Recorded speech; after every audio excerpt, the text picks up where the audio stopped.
The accusation hits you like a physical blow. It's unfair, it's untrue, and every cell in your body screams in protest. Your mind races, your heart pounds, and a single desperate thought takes over. I have to explain. If I can just make them understand, this will all go away. Most people fall into this defense trap, and it's the moment they lose all their power. 99% will miss the final part, where we build the internal mindset that makes these tactics feel authentic and effortless. Skipping it is like learning the words to a spell without the magic. You'll be performing a trick, not wielding true power, and you will risk becoming the manipulative person you're trying to defend against. Defense trap. Okay, let's just get into the science of what is happening in your brain and in the room the second you are accused of something. A colleague says, "You're trying to sabotage this project," or a partner says, "You never listen to me." That statement is a social grenade. The moment it lands, your amygdala, your brain's primitive alarm system, goes into a full-blown hijack. It screams, threat, social rejection, danger. It doesn't care about the facts. It only cares about survival. And your brain's number one survival instinct in that moment is to appease the threat, to correct the record, to prove you are a good, non-threatening member of the tribe. This is the overwhelming biological urge to defend yourself. You start talking fast, you bring up evidence, you try to explain your intentions. No, that's not what I meant. What I was actually trying to do was, but the moment you do this, you have walked directly into a trap you can never escape. Here's the first reason why. When you defend yourself, you are implicitly validating the accusation. You are accepting the frame of the conversation that your accuser has created. The topic of conversation is now officially, are you guilty of this thing? You have been placed on the witness stand in a trial where they are the prosecutor, judge, and jury. You have agreed to play a game on their field, by their rules. No matter how brilliant your defense is, you are still playing a defensive game, which is a fundamentally low-power position. You are reacting, not leading.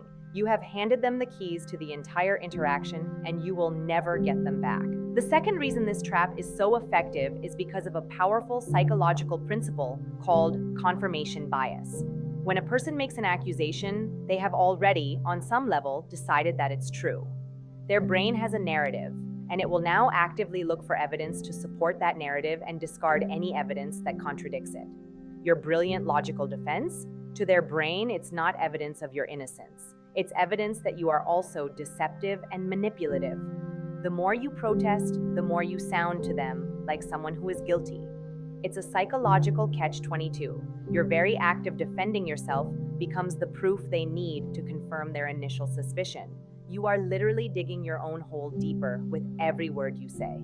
And finally, there's the energetic cost. Defending yourself is exhausting. It requires a massive amount of mental and emotional energy. You are operating from a place of stress, of desperation. The accuser, on the other hand, is often in a place of righteous, focused energy. They are feeding off your reaction, your frustration, your desperation. That is their fuel. You are draining your own battery to charge theirs. This is the defense trap. It's a psychologically perfect prison that uses your own instincts against you. The only way to win is to refuse to enter the trap in the first place. This isn't about being passive. It's about learning to do something so unexpected, so counterintuitive, that it short-circuits their entire attack and flips the power dynamic instantly. Strategic silence.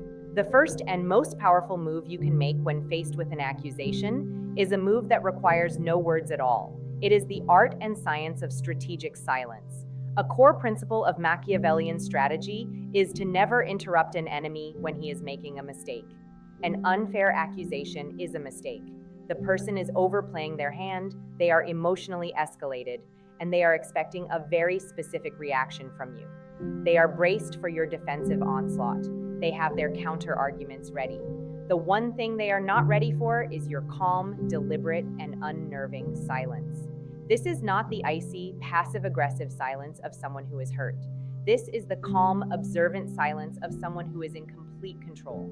I want you to think of it as the power pause. Here's what you do. The moment the accusation lands, you do not speak. You do not even change your facial expression dramatically. You simply hold their gaze for about 3 to 4 seconds, a beat longer than is socially comfortable.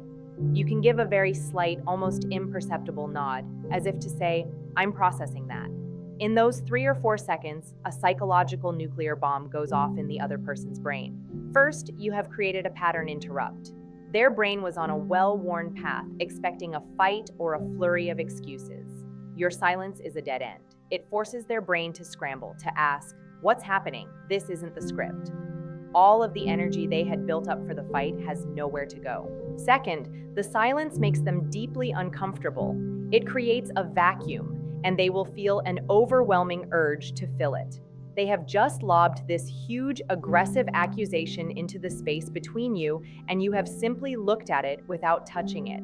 It is still their object. The silence forces them to sit with the weight and the extremity of their own words. More often than not, they will start to talk again, and what they say next is pure gold.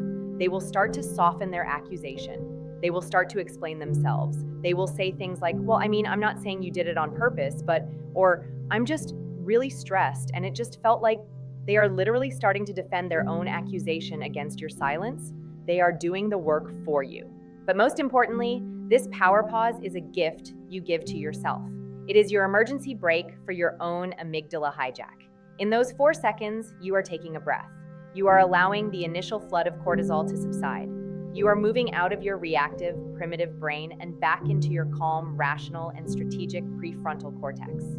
You are not just being silent, you are gathering your power. You are moving from being the emotional participant in the drama to being the calm observer of the scene. You are reminding yourself that you are the chess player, not the pawn. This single, simple move completely alters the dynamics of the encounter before you have even uttered a single syllable. You have absorbed their initial attack without taking any damage, and you have created the space to choose your next move from a place of power, not panic. Mirror technique. After you have successfully executed the power pause and created that crucial space of calm, your next move is not to present your side of the story. It is to remain in a state of calm curiosity and turn the spotlight back on them. This is a classic people reading technique that becomes a power move in a conflict situation. I call it the mirror technique.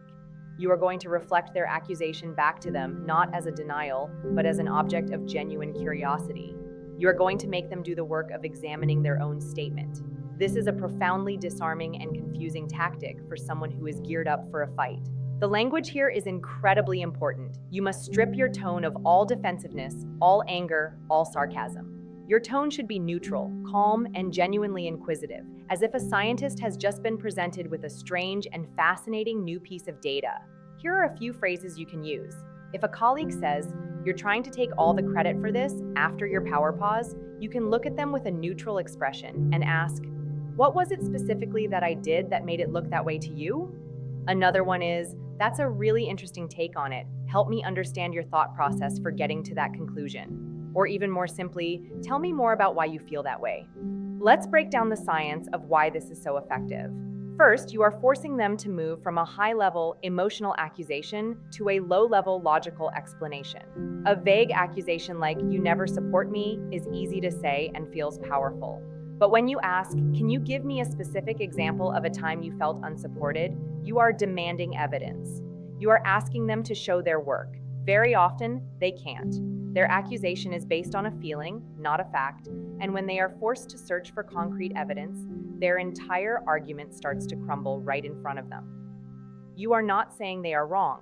You are creating a situation where they have to prove to themselves that they are right, and they often fail. Second, you are maintaining the high power position. You are the calm, rational one, and they are the emotional, flustered one. You have taken on the role of the investigator, the therapist, the coach. You are the one asking the questions, which means you are the one controlling the direction of the conversation. They are now the one on the defensive, trying to justify their own feelings and perceptions. The entire power dynamic has been flipped on its head. You have not defended your character.